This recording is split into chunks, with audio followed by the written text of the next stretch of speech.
Coach Taylor, can you talk to us about the game film that you do for your young teams? Yes, I film, it depends. I mean, I think that kids today play too many games anyways. I think, in my opinion, you need to have at least 3 practices for every game, but that's unrealistic nowadays. So my kids will play in tournaments where they'll have 3 games in a weekend, 4 games in a weekend, 5 games in a weekend. I don't like playing every weekend. Sometimes you're kind of limited, but what I'll do is I'll film one of those games for that weekend. Not every game, but I'll film games if I think it's a good game, either a game that we're going to get beat or a game that's going to be very competitive and close.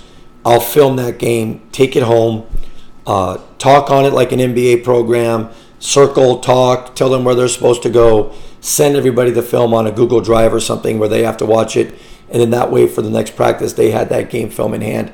I don't have the time with 12-year-olds to spend 2 hours at practice watching film, so I'll spend the 2 hours doing it at home on my own and then email blasting that out to them.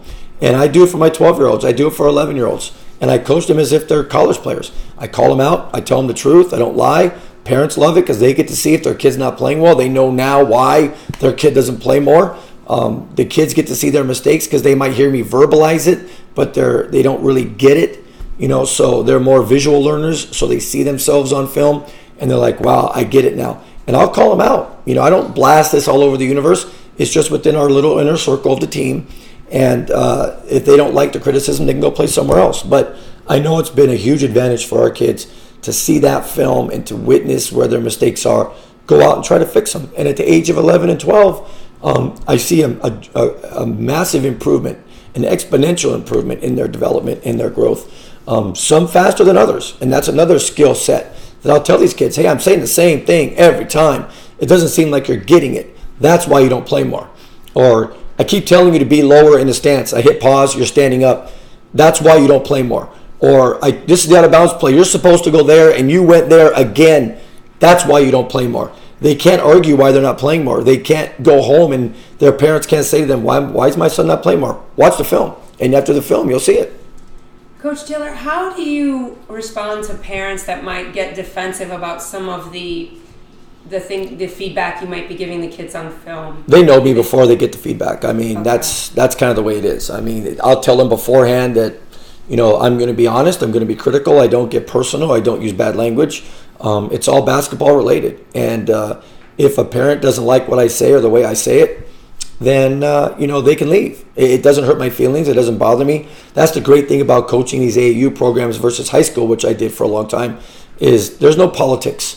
I'll tell you the truth. If you don't like it, you can leave and take your business elsewhere. I want kids that are mentally tough, and too often they're sensitive, and parents are usually more sensitive than the kid. So if the parents are sensitive, then I'll just tell them to leave. But it's hard to argue the film. You can tell if I'm being personal or not on watching film.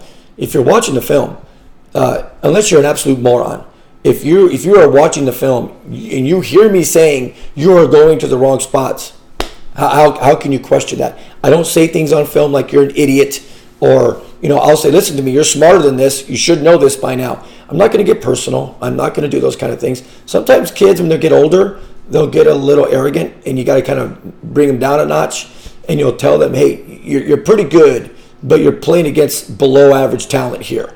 When you go play against the really good players, that play won't work. Sometimes people don't like hearing that, but that's my honest opinion.